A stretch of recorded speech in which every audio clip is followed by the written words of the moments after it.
Pernahkah Anda merasa bingung dan frustasi ketika melihat talenta terbaik di tim Anda tiba-tiba menyerahkan surat pengunduran diri? Padahal Anda tahu persis bahwa gaji yang perusahaan berikan sudah berada di atas rata-rata pasar. Fasilitas kantor lengkap, tunjangan kesehatan terjamin, dan bonus akhir tahun pun selalu cair tepat waktu. Namun, mengapa tingkat keluar masuk karyawan tetap saja tinggi? Mengapa motivasi mereka tampak meredup hanya beberapa bulan setelah mereka bergabung? Banyak pemimpin dan manajer terjebak pada satu asumsi klasik yang sebenarnya sudah usang, yaitu bahwa uang adalah satu-satunya bahasa motivasi yang paling dipahami oleh karyawan. Kita sering berpikir, jika karyawan terlihat malas, solusinya adalah menaikkan insentif. Jika mereka tidak loyal, solusinya adalah menambah bonus. Memang, uang itu penting. Tidak ada yang bekerja hanya untuk ucapan terima kasih. Namun jika uang adalah segalanya, kita tidak akan pernah melihat eksekutif bergaji ratusan juta yang rela resign karena stres. Atau anak muda potensial yang memilih pindah ke perusahaan dengan gaji lebih kecil demi mencari lingkungan kerja yang lebih sehat. Untuk memahami misteri motivasi manusia di tempat kerja, kita perlu mundur sejenak dan melihat dari kacamata psikologi dasar. Mari kita bicarakan tentang sebuah teori yang mungkin sudah pernah Anda dengar di bangku kuliah, namun jarang diaplikasikan dengan benar di dunia korporat, yaitu hierarki kebutuhan dari Abraham Maslow. Maslow membagi kebutuhan manusia ibarat sebuah piramida. Lantai pertama, fondasi paling dasar, adalah kebutuhan fisiologis. Dalam konteks perusahaan, ini adalah gaji yang layak, jam kerja yang manusiawi, dan fasilitas dasar yang memadai. Jika gaji karyawan Anda bahkan tidak cukup untuk membayar kos dan makan sehari-hari, jangan harap mereka bisa berpikir tentang inovasi atau loyalitas. Namun, mari kita asumsikan perusahaan Anda sudah membereskan masalah gaji ini.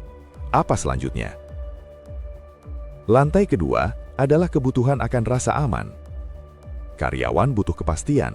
Mereka butuh tahu bahwa perusahaan ini stabil dan mereka tidak akan di-PHK secara tiba-tiba minggu depan. Lebih dari sekedar keamanan finansial, mereka juga menuntut keamanan emosional. Lingkungan kerja di mana politik kantor sangat toksik, di mana atasan suka marah-marah dan mempermalukan bawahan di depan umum, adalah lingkungan yang menghancurkan rasa aman. Sekarang mari kita masuk ke lantai ketiga, dan disinilah letak masalah terbesar di banyak perusahaan modern. Lantai ketiga adalah kebutuhan sosial, rasa memiliki, dan koneksi antar manusia.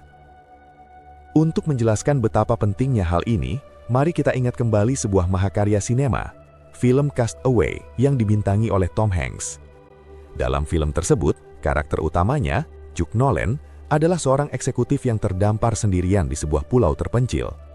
Di hari-hari pertamanya, ia mencari air minum, makanan, dan cara membuat api. Ini persis seperti lantai pertama dan kedua dari piramida Maslow, yaitu kebutuhan untuk bertahan hidup. Namun, setelah ia berhasil menguasai cara bertahan hidup dasar, apakah ia merasa damai? Tidak, justru ia dihadapkan pada penderitaan yang jauh lebih mengerikan, yaitu kesepian yang luar biasa. Lalu apa yang ia lakukan?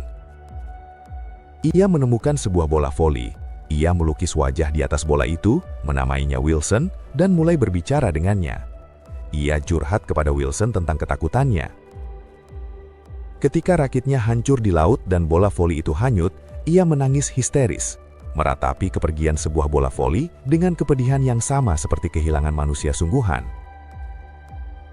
Kisah fiksi ini membawa pesan psikologis yang sangat mendalam.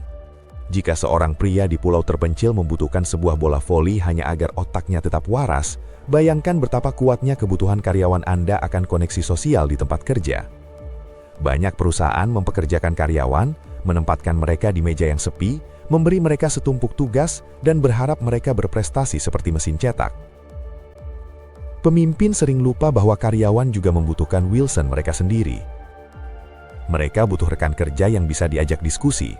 Mereka butuh rasa kekeluargaan. Mereka butuh pemimpin yang bertindak sebagai mentor, bukan sekedar mandor.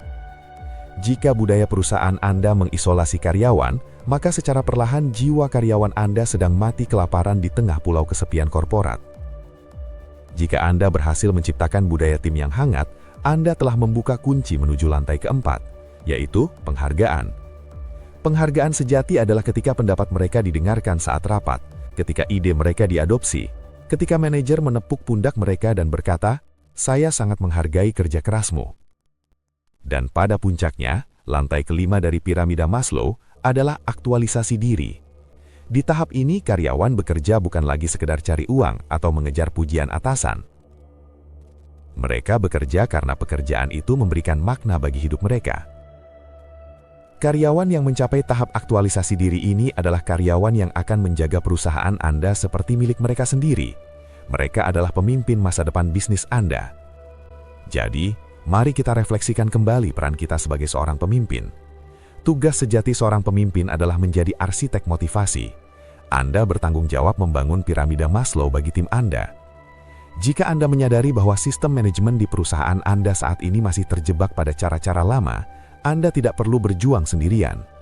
Temukan berbagai strategi komprehensif, kurikulum kepemimpinan standar global, serta solusi praktis untuk mentransformasi budaya perusahaan Anda dengan mengunjungi focuslearning.id.